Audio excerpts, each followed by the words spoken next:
Shalom. Semangat semuanya. Semangat. Sehat. Luar biasa. Mantap. Oke, saudaraku yang dikasih oleh Tuhan, bulan ini kita akan berbicara tentang hidup dalam kasih Kristus. Saya ulang, hidup dalam kasih Kristus. Satu kata yang luar biasa yang membedakan kekristenan dengan seluruh keyakinan yang lain adalah kata kasih, saudara. Kasih yang dimiliki oleh orang percaya, orang Kristen, kasih yang dimiliki oleh orang percaya berbeda dengan kasih yang ada dalam dunia. Kalau kasih yang ada dalam dunia ini kasih yang bersyarat. Aku mengasihi kamu jikalau kamu baik. Aku mengasihi kamu kalau kamu memberikan sesuatu kepadaku. Aku mengasihi kamu jikalau kamu begini, begitu, dan sebagainya. Tetapi kalau kita bicara tentang kasih Kristus adalah kasih walaupun. Walaupun kamu berdosa, aku tetap mencintaimu. Walaupun ketika kamu masih lemah, ketika kamu masih durhaka, aku tetap mencintaimu, kata Tuhan. Saudaraku yang dikasih oleh Tuhan kasih yang tanpa syarat. Saudaraku yang dikasih oleh Tuhan. Dan ketika seseorang mengalami kasih Tuhan, dan dia menerima kasih yang daripada Tuhan, sesuatu terjadi di dalam hatinya. Sesuatu yang luar biasa terjadi dalam perasaannya, saudara. Muncul kedamaian, muncul ketenangan, muncul sukacita, saudara. Ada sesuatu yang bergelora dalam hatinya, mungkin susah untuk kita ungkapkan dengan kata-kata. Tapi kita semua yang mengalami kasih Kristus, kita bisa merasakan betapa dahsyat dan luar biasanya kasih Tuhan, saudaraku yang dikasih oleh Tuhan. Oleh karena itu, saudaraku yang dikasih oleh Tuhan, tahukah saudara bahwa kerinduan Tuhan adalah supaya saudara dan saya menikmati kebaikannya, merasakan kasihnya, saudara. Dan Tuhan rindu untuk kita benar-benar bukan sekedar tahu, tapi kita benar-benar mengalami yang namanya kasih Tuhan. Kita bisa merasakan kasih Tuhan dalam segala keadaan. Kalau ketika kita mendapatkan berkat, mendapatkan promosi jabatan, kita mudah berkata, oh Tuhan Engkau baik, Engkau mengasihi aku, terima kasih Tuhan.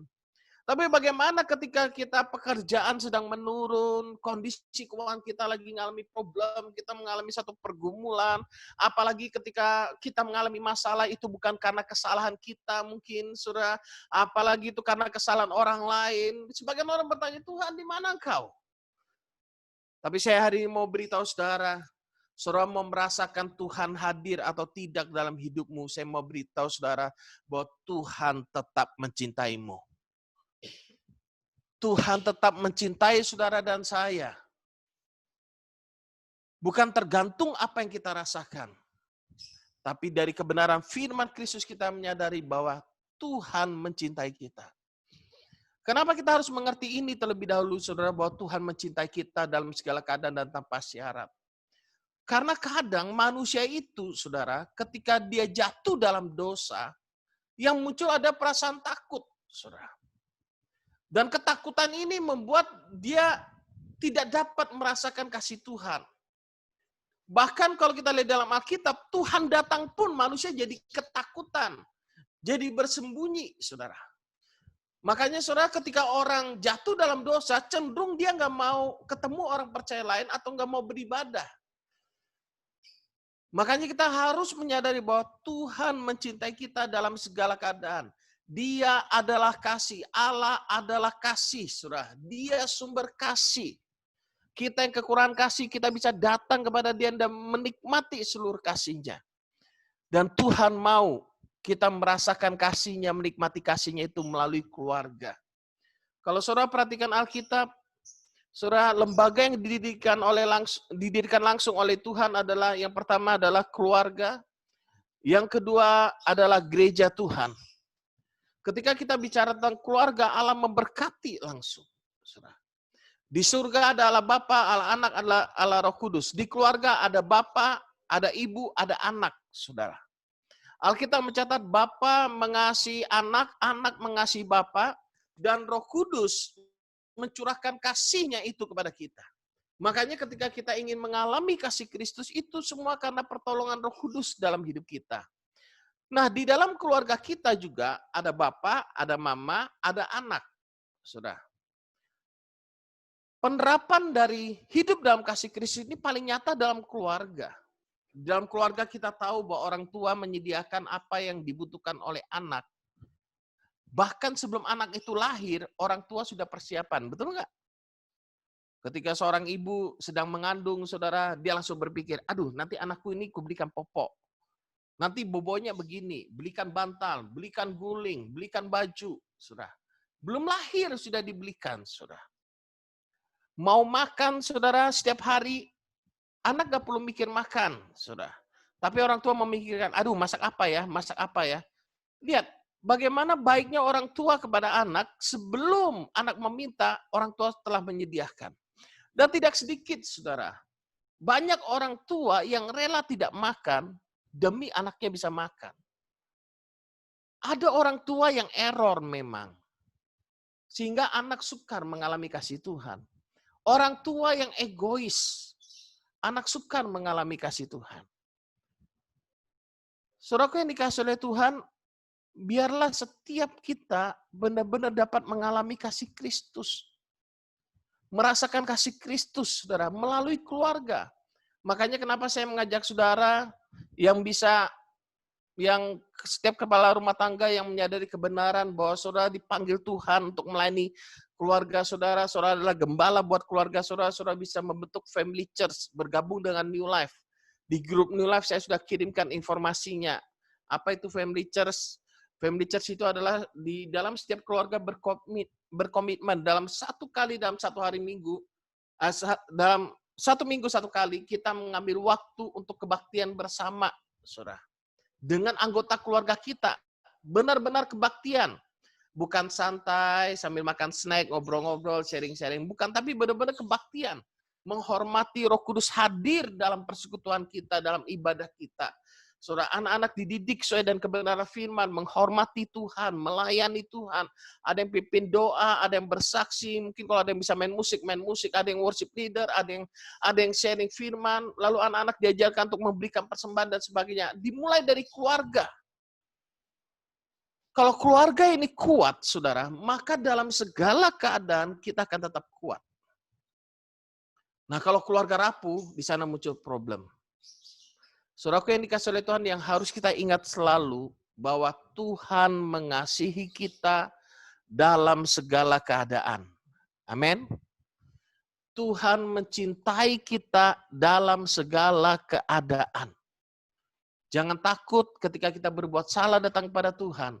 Karena Tuhan mencintai kita dalam segala keadaan. Mari kita lihat Alkitab kita 1 Yohanes pasal 4 ayat yang ke-18.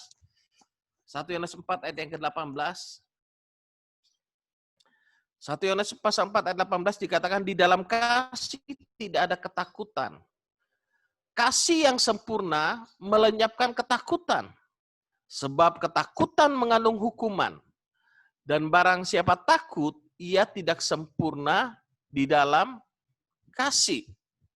Kita mengasihi karena Allah lebih dahulu mengasihi kita. Kita tidak dapat mengasihi orang lain, kita tidak dapat mengasihi anggota keluarga kita kalau kita tidak menerima kasih yang daripada Allah. Allah sumber segala sesuatunya. Nah, pertanyaannya sederhana, apakah segala sesuatu yang kita lakukan selama ini karena kita mengasihi Tuhan atau karena kita mengasihi diri kita sendiri? Saya ulang. Apakah yang kita lakukan selama ini karena kita mengasihi Tuhan atau karena kita mengasihi diri kita sendiri? Saudara, sebagian orang berpikir begini, apa sih untungnya kalau kita melayani Tuhan? Apa yang saya dapat dari pelayanan? Kalau saudara mendengar kalimat itu, kira-kira apa yang muncul dalam pikirannya? Orang ini mengasihi Tuhan atau mengasihi diri sendiri? Orang ini melakukan sesuatu karena mengasihi Tuhan atau karena dia mengasihi diri sendiri? Kalau kita berpikir dalam segala sesuatu yang kita lakukan untuk mendapatkan keuntungan bagi kita, berarti fokus kita adalah diri kita sendiri. Sebagian orang maunya dilayani terus, nggak mau melayani. Itu dia problem, saudara. Sebagian orang maunya diperlakukan secara spesial terus. Nggak mau, saudara, dia memberi diri. Saudara. Nah, kenapa banyak orang gagal merasakan kasih Tuhan? Saya ulang, kenapa banyak orang gagal merasakan kasih Tuhan? Karena dia ingin dicintai dengan caranya sendiri. Kalau dia sayang sama saya, maka dia pasti antar jemput saya, misalkan gitu. Nah, ini caranya sendiri. Saudara, padahal mungkin suaminya sedang sibuk sekali, nggak bisa ngantar jemput, sehingga sang istri merasa tidak dikasihi. Makanya ada yang namanya bahasa kasih, saudara. Ada 5 bahasa kasih.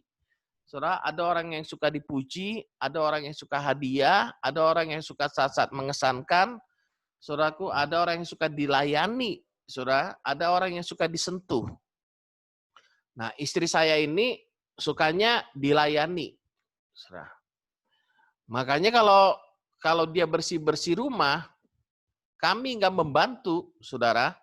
Istri, anak-anak, dan saya santai-santai, menyanyilah dia dari Sabang sampai Merauke. Kenapa? Karena bagi dia akan merasakan, oh, disayangin tuh kalau diperhatikan, didukung itu kalau kita membantu. Karena bahasa kasihnya adalah pelayanan, saudara. Nah, ada orang yang bahasa kasihnya adalah pujian atau sentuhan.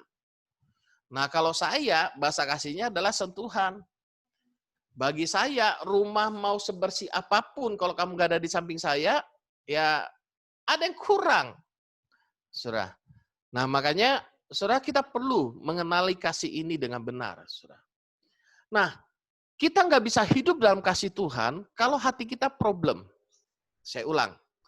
Kalau hati kita problem, kita nggak bisa hidup dalam kasih Tuhan. Hati yang problem itu maksudnya begini.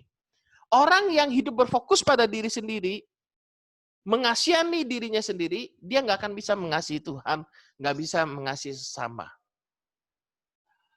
Orang yang pinginnya dapat pengakuan, orang yang punya problem gambar diri, saudara, nggak bisa dia mengasihi orang lain dengan baik. Kenapa? Karena dia melakukan sesuatu karena untuk suatu tujuan. Bahkan orang tua terhadap anak juga begitu, saudara. Ada orang tua yang problem, dia sekolahkan anaknya, leskan anaknya A, B, C, D, E, saudara. Dengan satu tujuan, supaya anaknya itu juara, lalu orang tuanya bangga.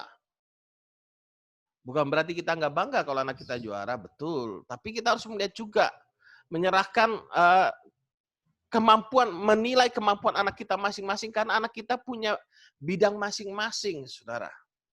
Punya spesialisasi masing-masing. Memang kalau anak kita malas, kita perlu didik. Ayo, kamu harus bekerja, kamu harus belajar, kamu harus sungguh-sungguh, dan sebagainya. Tapi kita melakukan itu semua demi kebaikan sang anak, saudara. Jadi nggak boleh kita itu menuruti semua keinginan anak sebenarnya, karena orang tua takut anaknya ini ngelawan. Karena orang tua takut kehilangan anaknya. Sehingga apa? Anaknya akhirnya dimanjakan, saudara. Kalau anak ini terus dimanjakan, sebenarnya itu tanda bahwa kita tidak mengasihi dia. Contoh. Anak-anak sekarang kan sukanya main game tuh.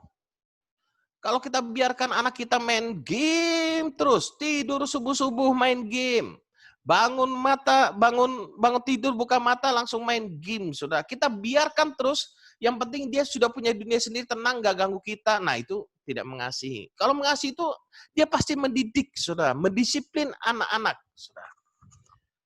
Saudara yang dikasih oleh Tuhan, ingat, kasih itu bukan hanya sekedar memberi, namun kasih itu mendidik.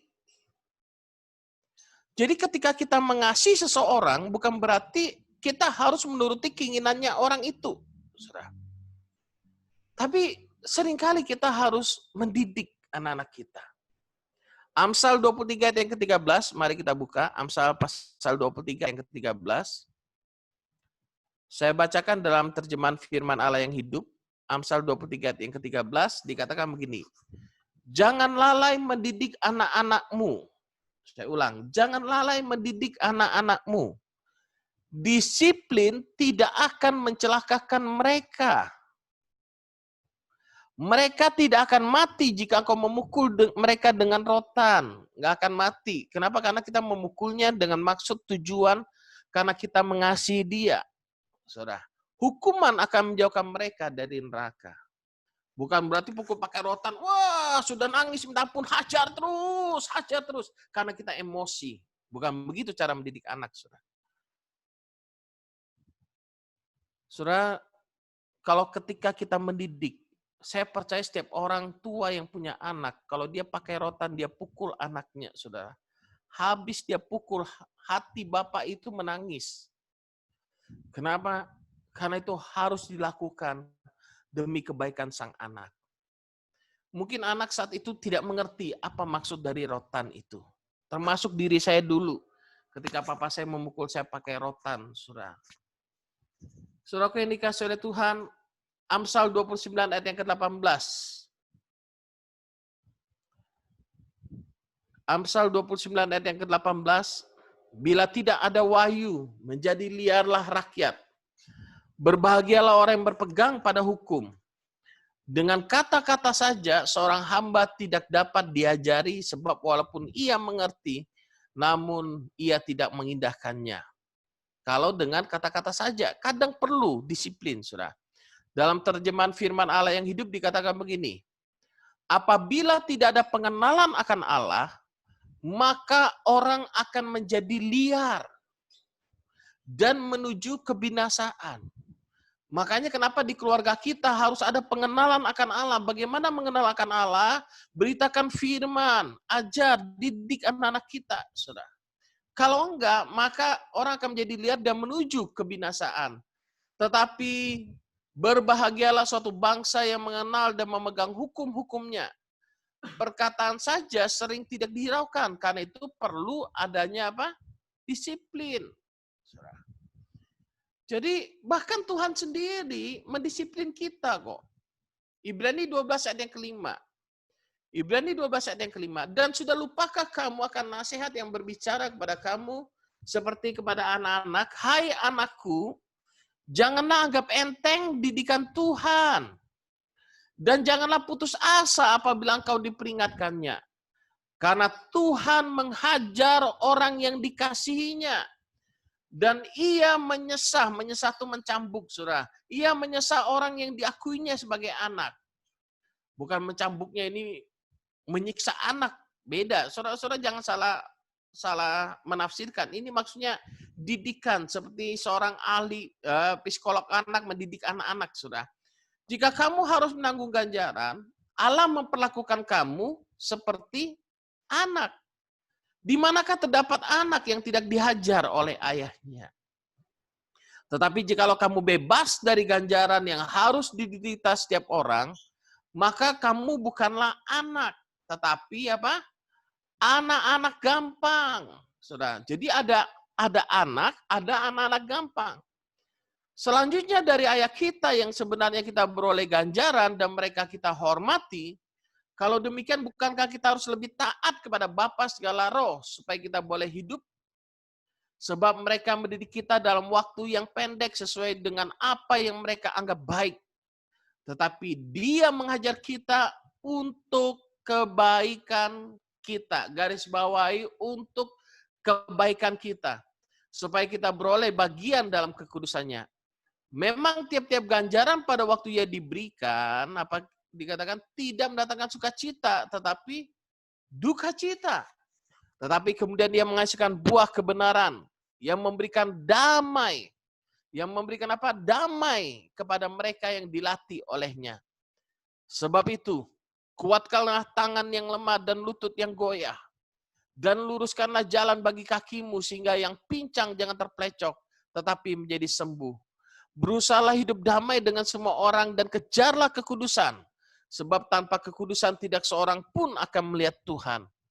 Jagalah supaya jangan ada seorang pun menjauhkan diri dari kasih karunia Allah.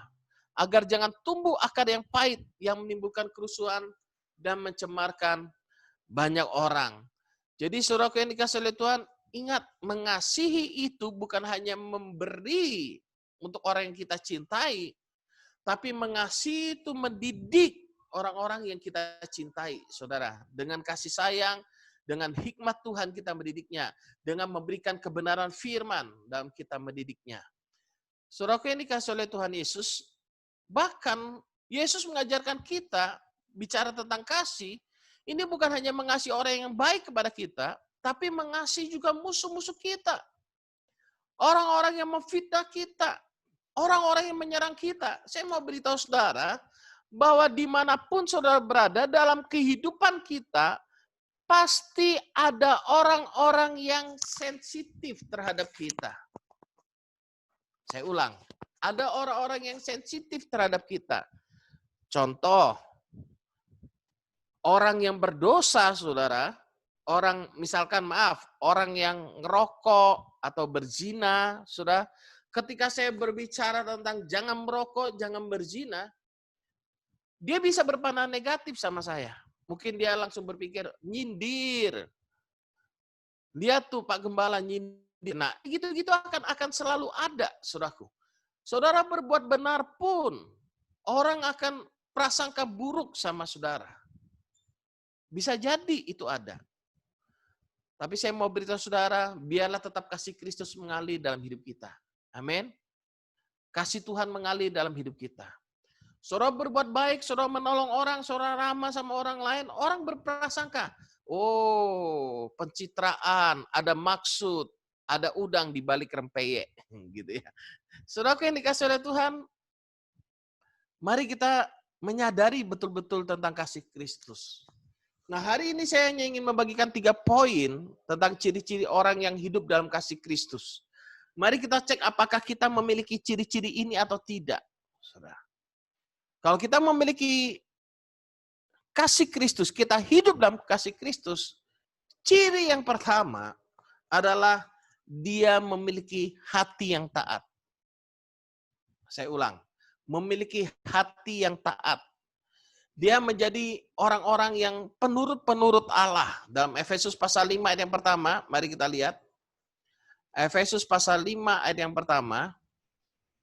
Efesus pasal 5 ayat pertama dikatakan begini, sebab itu jadilah penurut-penurut Allah seperti anak-anak yang kekasih. Kenapa Alkitab mengatakan jadilah penurut-penurut Allah seperti anak-anak yang kekasih? Karena di jemaat Efesus ada orang-orang yang tidak mengenal Allah, yang hidupnya sembarangan, melampiaskan hawa nafsu. Dan mereka hidup bersama, saudara. Mereka hidup bersama, makanya Paulus berkata kepada anak-anak rohaninya, sebab itu jadilah penurut-penurut Allah seperti anak-anak yang kekasih. Saudara, coba kita lihat latar belakang dari ayat ini, konteksnya. Efesus pasal 4 ayat yang ke-17. Efesus pasal 4 ayat yang ke-17.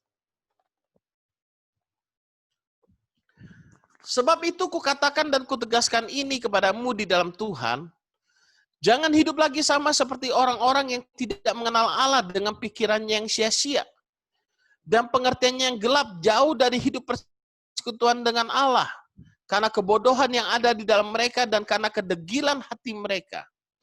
Perasaan mereka telah tumpul. Sehingga mereka menyerahkan diri kepada hawa nafsu dan mengerjakan dengan serakah segala macam kecemaran. Saudara, mereka adalah orang yang tidak mengenal Allah. Dengan pikirannya yang sia-sia. Mengandalkan pikirannya, nggak mau diatur, nggak mau dibimbing, nggak mau dibapai, nggak mau diarahkan. Maunya berjalan menurut pemikirannya sendiri. Saudara, mereka adalah orang-orang yang tidak mengenal Allah. Jangan hidup seperti orang-orang seperti itu. Kenapa? Karena kita mencatat kita adalah anak-anak Allah. Anak-anak Allah itu mentaati apa yang Tuhan mau dalam hidup kita. Ciri yang pertama adalah orang yang hidup dalam kasih Kristus adalah dia memiliki hati yang taat. Kalau ada sebelahnya, beritahu memiliki hati yang taat. Memiliki hati yang taat. Saudara. Saudara, Yohanes 14 ayat 23, Yohanes 14 ayat 23, jawab Yesus, jika seorang mengasihi aku, ia akan menuruti firman-Ku, dan Bapa-Ku akan mengasihi dia. Dan kami akan datang kepadanya dan diam bersama-sama dengan dia. Barang siapa tidak mengasihi aku, ia tidak menuruti firman-Ku. Dan firman yang kamu dengar itu bukanlah daripadaku, melainkan dari Bapa yang mengutus aku. Saudara bisa lihat di sini, jika seorang mengasihi aku, ia akan menuruti firman-Ku. Inilah bukti bahwa seseorang mengasihi Tuhan atau tidak, saudara.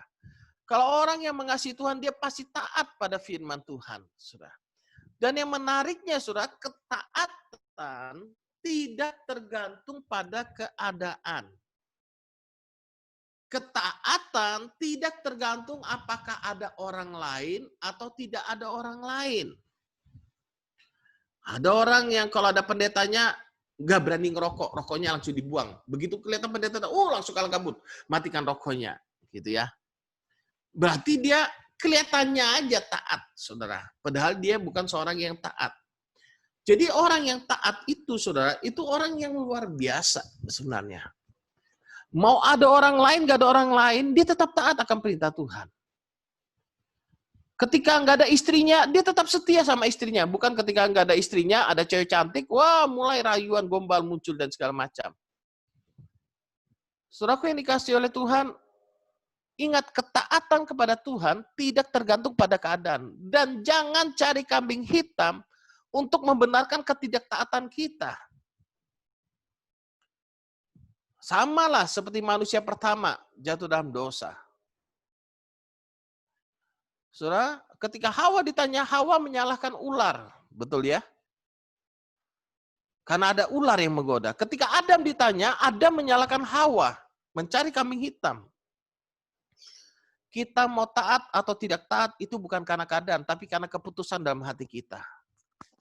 Mungkin ada kesempatan untuk kita untuk berbuat tidak jujur, korupsi mungkin. Tapi kalau kita punya hati yang mengasihi Tuhan, kita nggak akan korupsi. Saudara mengerti mas ya? Mungkin ada kesempatan bagi kita untuk berbuat dosa. Tapi karena ada hati yang mengasihi Tuhan, kita nggak mau berbuat dosa. Bahkan ketika kita hidup benar melahirkan penderitaan pun, saya mau beritahu saudara, orang yang mengasihi Tuhan akan lebih memilih rela menderita daripada dia berbuat dosa. Itu orang yang benar-benar mengasihi Tuhan. Saudara bisa bayangkan orang-orang yang mengasihi Tuhan ini kalau ada di sekitar kita, maka orang tersebut pastilah seorang yang berintegritas.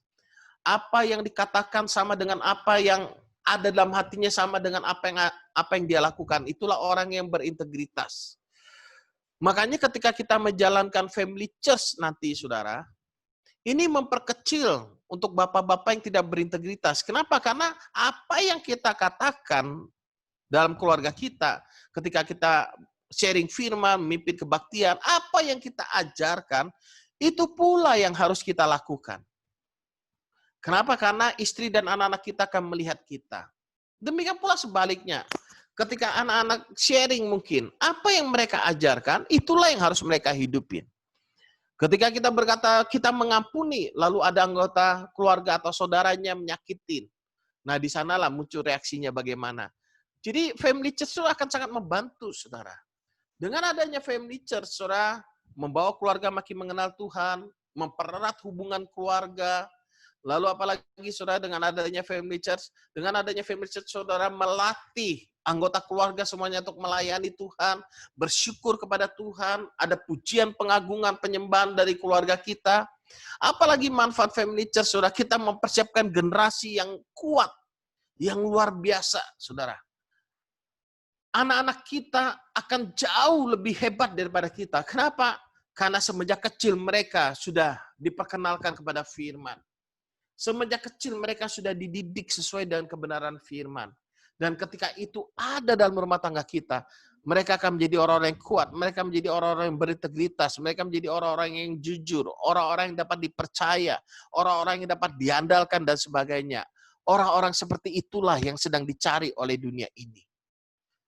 Surah, step by step, saya percaya setiap keluarga memiliki kendala. Betul, ada yang kendala waktu, kendala pekerjaan, anak masih kecil, ada saudara lah, ada ini, ada itu, saudara. Tapi ingat, jangan mencari alasan untuk kita tidak berbakti kepada Tuhan. Saudara, Tuhan sumber segala-galanya. Jangan sampai karena pekerjaan kita tidak beribadah, atau karena kita saking menikmati main dengan anak, saudara, kita nggak beribadah dan sebagainya. Jangan anak dijadikan alasan, dijadikan kambing hitam sebagai begini. Ya, karena anak-anak masih kecil, gimana kita mau kebaktian?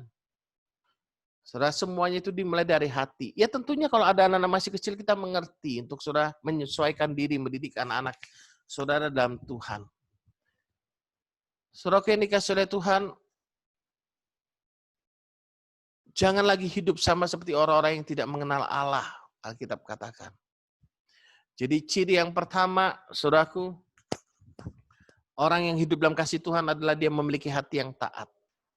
Saudara bisa bayangkan ketika bapak-bapak memiliki hati yang taat kepada Tuhan, menyampaikan firman kepada anak-anaknya, maka anak-anak akan mentaati bapak-bapak. Saudara lihat Ibrani pasal 13 ayat yang ke-17, Ibrani 13 ayat yang ke-17, taatilah pemimpin-pemimpinmu dan tunduklah kepada mereka, sebab mereka berjaga-jaga atas jiwamu sebagai orang-orang yang harus bertanggung jawab atasnya. Dengan jalan itu mereka akan melakukannya dengan gembira, bukan dengan keluh kesah, sebab hal itu tidak akan membawa keuntungan bagimu. Bapa jasmani adalah bapa rohani. Saya ulang, bapa jasmani adalah bapa rohani. Problem akan muncul ketika rumah tangga itu bermasalah, maka mereka akan mengalami kesulitan untuk membangun family church, saudara. Tapi marilah hari ini, walaupun mungkin rumah tangga kita ada problem, yuk kita ambil komitmen, ambil tanggung jawab. Aku mau Tuhan, aku rindu. Mulai berdoa buat anggota keluarga, mulai bereaksi benar buat anggota keluarga. Ada orang yang berkata, gimana Pak, saya mau punya gembala yang baik. Nah, tapi gimana Pak, sudah terlalu sakit saya. Nah, untuk kita yang mengalami itu, belajarlah mengasihi dan mengampuni dengan hati yang tulus. Taatilah pemimpin-pemimpinmu. Ketika Bapak jasmani berfungsi sebagai Bapak rohani, maka anak-anak bertanggung jawab, memiliki satu kewajiban, mentaati pemimpin, mentaati bapak-bapak mereka. Bahkan kalau saudara lihat, saudara, dalam 1 Timotius pasal 5 ayat yang ke-17, 1 Timotius pasal 5 ayat yang ke-17, dikatakan penatua-penatua yang baik, pimpinannya patut dihormati berapa kali lipat? 2 kali lipat, saudara. Dihormati 2 kali lipat. Kalau saudara berfungsi sebagai bapak jasmani dan bapak rohani, anak-anak harus patut menghormati saudara dan saya 2 kali lipat. Terutama mereka dengan jerih payah berkhotbah dan mengajar. Kalau saudara lihat dalam terjemahan sederhana Indonesia atau terjemahan lain, saudara, yang dimaksudkan dengan menghormati 2 kali lipat itu, saudara, menghormati dia secara pribadi. Yang kedua, bahkan mensupport kehidupan dari orang-orang yang berjerih payah berkhotbah dan mengajar. Nah, makanya anak-anak memiliki satu kewajiban mensupport kehidupan orang tuanya, saudara. Itu kewajiban yang normal dari seorang anak, membantu orang tua. Jadi, apalagi orang tua yang berfungsi sebagai orang tua rohani juga, yang berjerih payah berkhotbah, mengajarkan firman kepada kita. Hormati dia. Berikan dia penghormatan. Alkitab mencatat, hormati 2 kali lipat. Jadi yang pertama, saudara yang dikasih oleh Tuhan, orang yang hidup dalam kasih memiliki ciri khas, dia memiliki hati yang mau taat. Katakan bersama saya punya hati yang mau taat. Saya punya hati yang mau taat. Saya punya hati yang mau taat. Orang yang punya hati mau taat, saudara, dia ngomong di depan sama di belakang sama. Jadi saudara hati-hati ketika ada orang yang ngomong di depan berbeda dengan ngomong di belakang, saudara. Jangan percaya dengan orang-orang yang seperti gitu. Orang yang punya hati, saudara, dia ngomong depan sama di belakang sama, saudara. Yang kedua, saudaraku, yang dikasih oleh Tuhan, kita kembali ke Efesus pasal 5 ayat yang kedua, kita lihat. Efesus pasal 5 ayat yang kedua, dan hiduplah dalam kasih, sebagaimana Kristus Yesus juga telah mengasihi kamu, dan telah menyerahkan dirinya untuk kita sebagai persembahan, dan korban yang harum bagi Allah.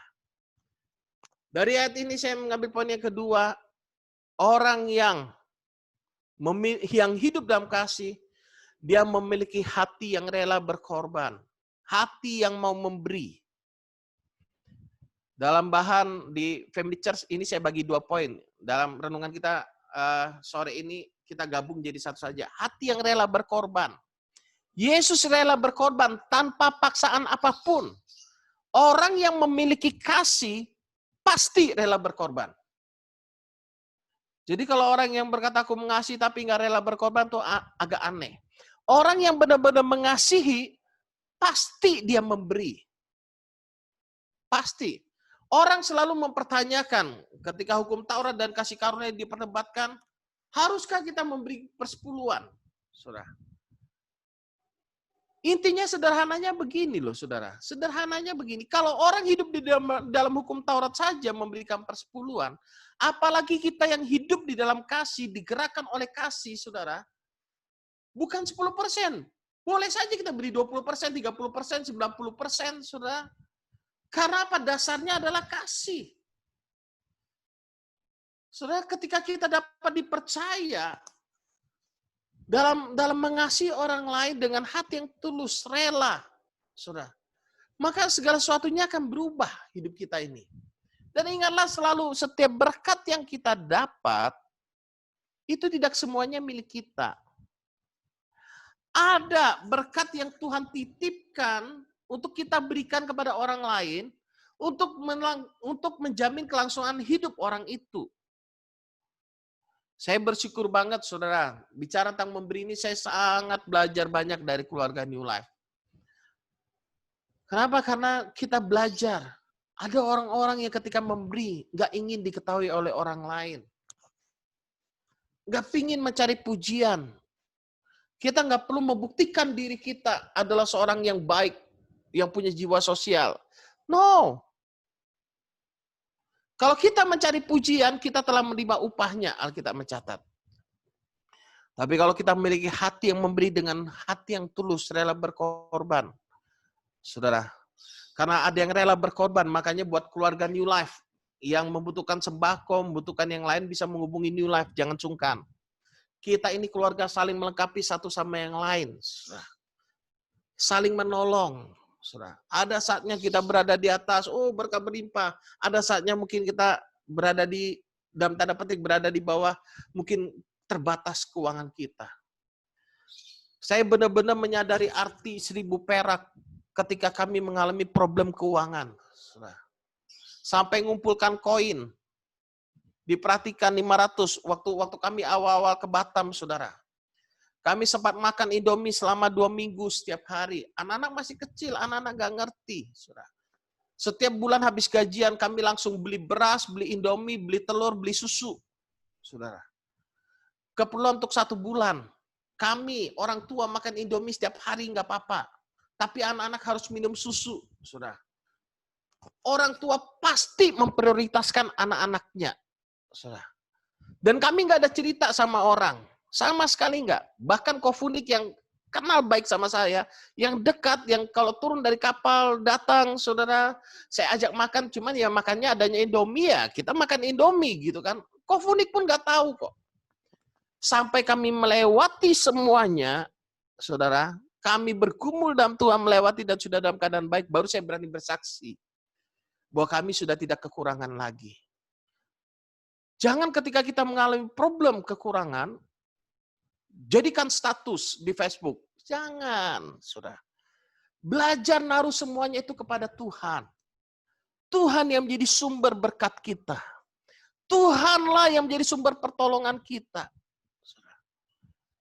Saya mau bersaksi sedikit, saudara. Rumah kami ada bocor. Kami barusan ganti spandek, saudara. Waktu dihitung, wah, besar, saudara. Dulu kami besar, saudara. Bagi kami sangat besar. Saya ngomong-ngomong sama istri, sudah hitung-hitung, waduh ini harus pakai uang tabungan. Yang biasa kami ngajar, gaji dosen tuh kami nggak utak-atik. Saya bilang sama istri, udah ambil dari uang tabungan. Uang yang kami ngajar biasanya untuk budget biaya tak terduga di sana yang biasa kami pakai gitu, saudara. Tapi luar biasanya, pas kami mau pakai uang yang dari tabungan itu, tiba-tiba ada seseorang yang memberkati kami dan mencukupkan semua kebutuhan untuk kami ganti spandek ini, memperbaiki rumah bocor. Tidak ada satu orang pun yang tahu saat itu. Hanya Kofunik yang tahu, karena Kofunik yang membantu saya, saudara. Karena saya nggak ngerti bagaimana ganti spandek dan semuanya memperbaiki rumah yang bocor. Kofunik yang tahu, Kofunik yang menolong saya, carikan tukang, ngaturkan ini, dengan tukang ini, itu, dan sebagainya. Tapi saya mau beritahu saudara, Tuhan itu melihat di tempat yang mungkin kita merasakan Tuhan nggak ada. Tapi saya mau beritahu saudara, Tuhan ada menyertai saudara dan saya. Amin. Makanya Tuhan memberkati kita dengan caranya yang ajaib. Saudara. Dengan caranya yang ajaib, melebihi daripada apa yang dapat kita pikirkan dan kita bayangkan. Saudara. Matius pasal 6 ayat yang kedua. Mari kita lihat Matius pasal 6 ayat yang kedua. Kapan saja kamu memberi sedekah, janganlah pamerkan hal itu seperti yang dilakukan oleh orang-orang yang hanya berpura-pura sebagai orang baik. Mungkin bukan mungkin. Dalam bahasa aslinya lebih tepat ini bukan hanya berpura-pura sebagai orang baik, tapi kalau saya bacakan itu begini, saudara. Kapan saja kamu memberi sedekah, janganlah pamerkan hal itu seperti yang dilakukan oleh orang-orang yang bersandiwara sebagai orang baik. Dia hanya bersandiwara. Wah, kelihatannya baik. Ingat, itu hanya sandiwara, bukan berasal dari dalam. Ini yang muncul problem, saudara. Kemunafikan muncul di sana. Ketika kita memberi dan mencari pujian.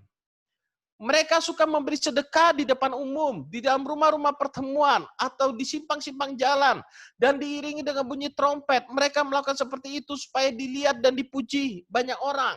Sungguh benar yang aku katakan ini, hanya itu sajalah upah mereka. Sebaliknya, kalau kamu mau memberi sedekah, berikanlah secara tersembunyi. Tangan kirimu tidak perlu mengetahui apa yang dilakukan oleh tangan kananmu. Tangan kita sendiri pun nggak perlu tahu. Maksudku, orang lain tidak perlu tahu tentang pemberian sedekahmu itu. Dan Bapamu yang melihat apa saja yang kamu lakukan secara tersembunyi akan memberikan upah kepadamu. Wow. Jadi jangan mencari pujian. Ketika kita mencari pujian, itu sudah menjadi upah kita, saudara. Apa yang kita lakukan secara tersembunyi, perbuatan kasih yang kita lakukan, menolong orang lain, saudara, Bapa di surga akan memberkati kita. Dia akan memberikan upah dalam hidup kita. Nah, saudaraku yang dikasih oleh Tuhan, yang menariknya begini. Tahukah saudara bahwa ketika Yesus mengasihi saudara, dan rela berkorban bagi saudara, Yesus mengalami yang namanya penderitaan. Saudaraku yang dikasih oleh Tuhan. Yesus mengalami penderitaan. Waktu dia mencintai saudara, secara daging dia mengalami satu penderitaan yang begitu hebat. Dihina, dikhianati, dipukul, saudara.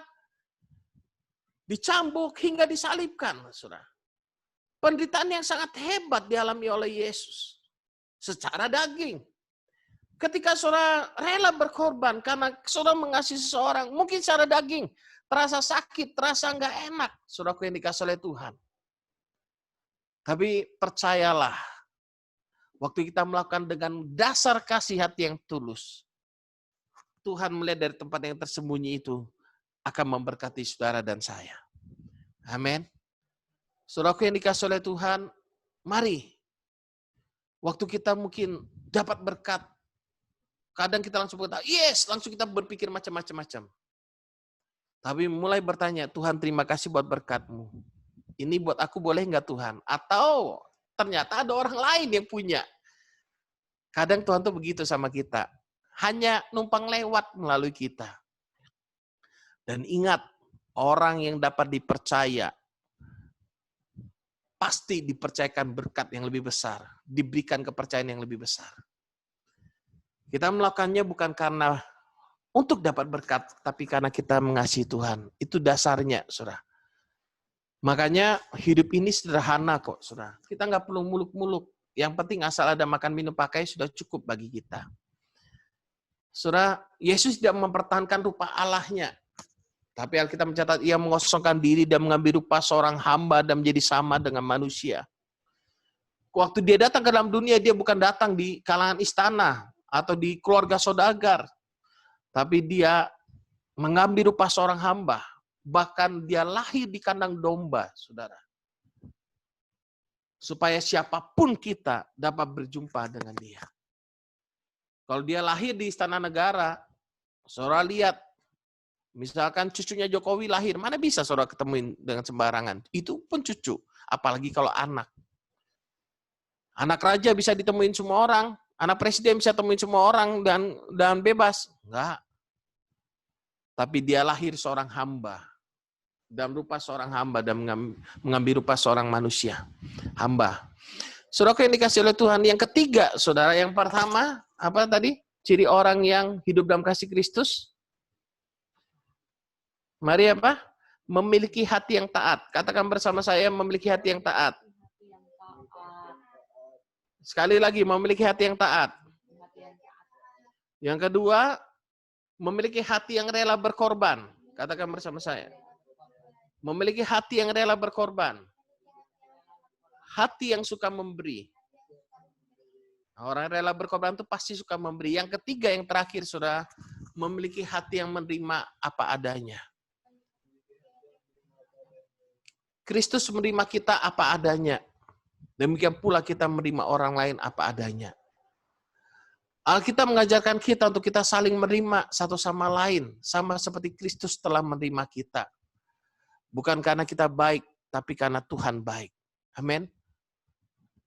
Allah menunjukkan kasih-Nya kepada kita karena Kristus telah mati untuk kita ketika kita masih berdosa.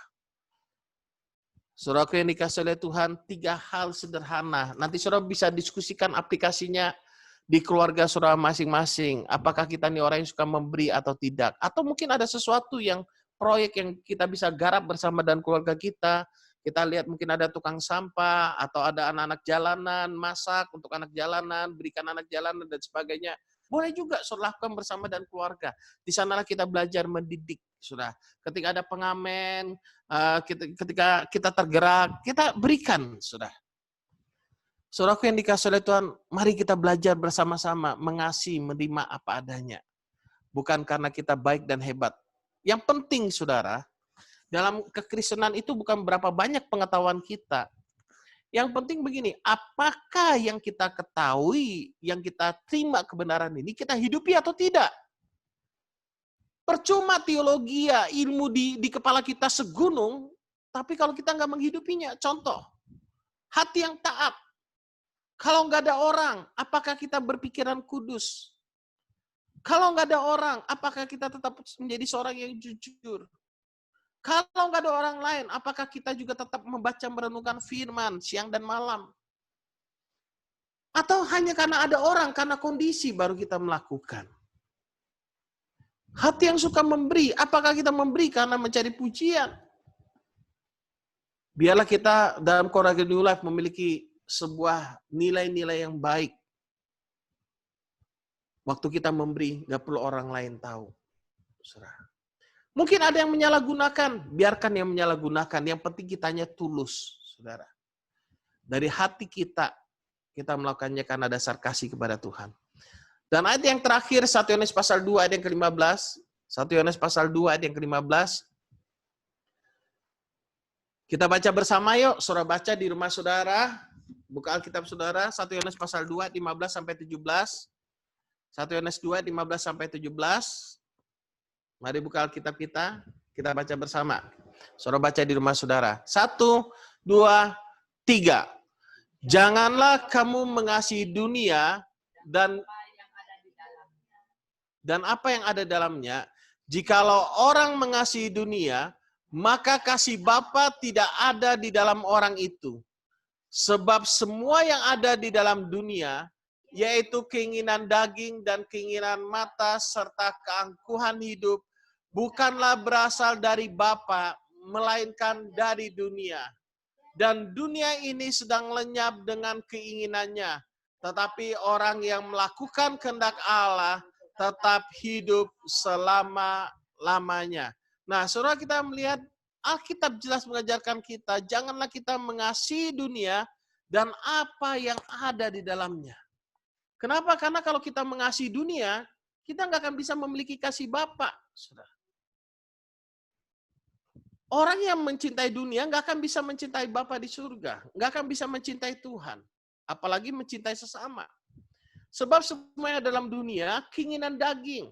Ada orang-orang demi pengakuan rela berbohong, rela korupsi, rela berutang sama sana sini demi penampilannya dia.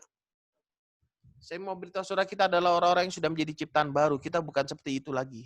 Kita bukan untuk membuktikan apa-apa. Bukan karena barang yang kita pakai kita jadi berharga. Bukan karena merek mobil yang kita naiki kita menjadi berharga. Atau mungkin motor yang kita naiki kita menjadi hebat dan berharga. Enggak. Kita berharga karena Tuhan sayang sama kita. Amin. Kita berharga karena Tuhan sayang sama kita. Saudaraku yang dikasih oleh Tuhan, biarlah renungan singkat ini 3 poin sederhana. Kalau kita hidup dalam kasih Tuhan, itu cirinya kita memiliki hati yang taat. Memiliki hati yang rela berkorban, suka memberi. Memiliki hati yang menerima orang lain apa adanya. Memiliki hati yang selalu bersyukur pada Tuhan. Saudaraku yang dikasih oleh Tuhan, saya percaya. Kalau kita merenungkan ini saja dan kita menghidupinya, sebuah perubahan besar akan terjadi dalam hidup kita. Amin. Amin.